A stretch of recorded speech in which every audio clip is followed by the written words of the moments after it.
খুবই বেদনাদায়ক ঘটনা। যেই জড়িত থাক তাকে ইমিডিয়েট শাস্তি দিতে হবে এবং আমরা চাই এই কেসটা ফাস্ট ট্র্যাক কোর্টে হোক। ফাস্ট ট্র্যাক কোর্টে হলে জুডিশিয়াল প্রসেসটা তাড়াতাড়ি হবে এবং তাকে আমরা ফাঁসির দাবি জানাবো। কারণ কিছু লোক এখনো সামাজিক অবস্থার মধ্যে আছে, সামাজিক মূল্যবোধটাকে ভুলে গেছে। মেয়েদের গায়ে হাত দেওয়া যে কত বড় অপরাধ এবং তার সাথে যে অত্যাচার করেছে বা তাকে যেভাবে খুন করেছে, আমি আশ্চর্য হয়ে যাচ্ছি। ওখানে নার্সরা ছিলেন, ওখানে ওদের সিকিউরিটি ছিলেন, সবাই ছিল, কিন্তু কি করে ঘটনা ঘটলো এটা এখনো আমি ঠিক বুঝতে পারছি না। পুলিশকে আমি বলেছি, বাবা মাও যেটা আমাকে বলেছেন যে ওদের ভেতরেই কেউ আছে, যদি ভেতরে কেউ থাকে কারো প্রতি সন্দেহ হয়, যারা ছিল, যারা ওর বন্ধু বান্ধব, তাদেরকে সবাইকে ডেকে কথা বলবে এবং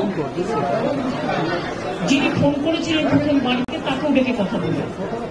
আজকে প্রিন্সিপাল নিজে রেজিগনেশন করে দিয়েছিলেন, বলছিলেন যে আমার বাড়িতেও তো বাচ্চারা আছে, যেভাবে আমাকে গালিগালাজ করা হচ্ছে, তা আমরা তাকে বুঝিয়ে বলেছি ঠিক আছে আপনাকে ওখানে কাজ করতে হবে। আমরা ওনাকে সরিয়েছি অন্য জায়গায়, আমরা ওখানে এমএসভিপিকেও সরিয়ে দিয়েছি, কিন্তু আমরা হাসপাতাল থেকে হেড অফ দ্য ডিপার্টমেন্ট যে চেস ডিপার্টমেন্ট তাকেও সরিয়ে দিয়েছি এবং পুলিশ পোস্টে যে এসিপি ছিলেন তাকেও সরিয়ে দিয়েছি।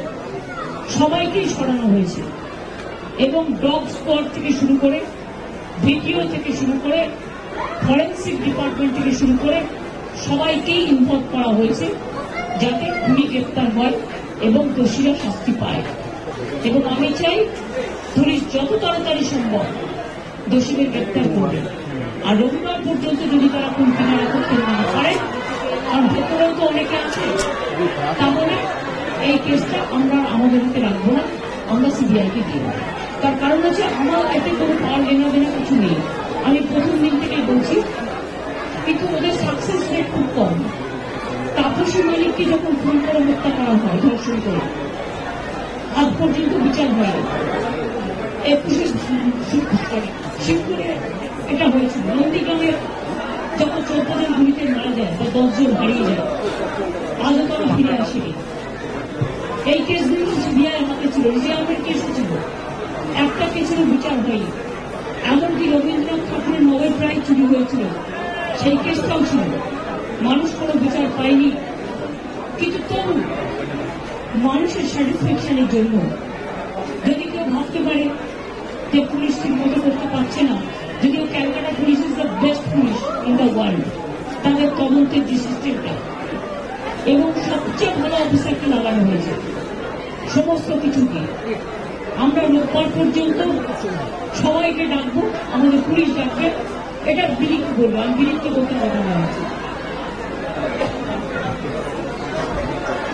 আমরা অলরেডি যে ইনভেস্টিগেশন প্রসেসের মধ্যে যারা যারা ওই পিওর কাছাকাছি ছিলেন, কোনো ধরনের কোনো কানেকশন আছে, ইনভলভমেন্ট আছে, প্রত্যেকটা লোককেই ডাকা হচ্ছে এবং ডাকা হবে যদি কারো না ডাকা হয়ে থাকে।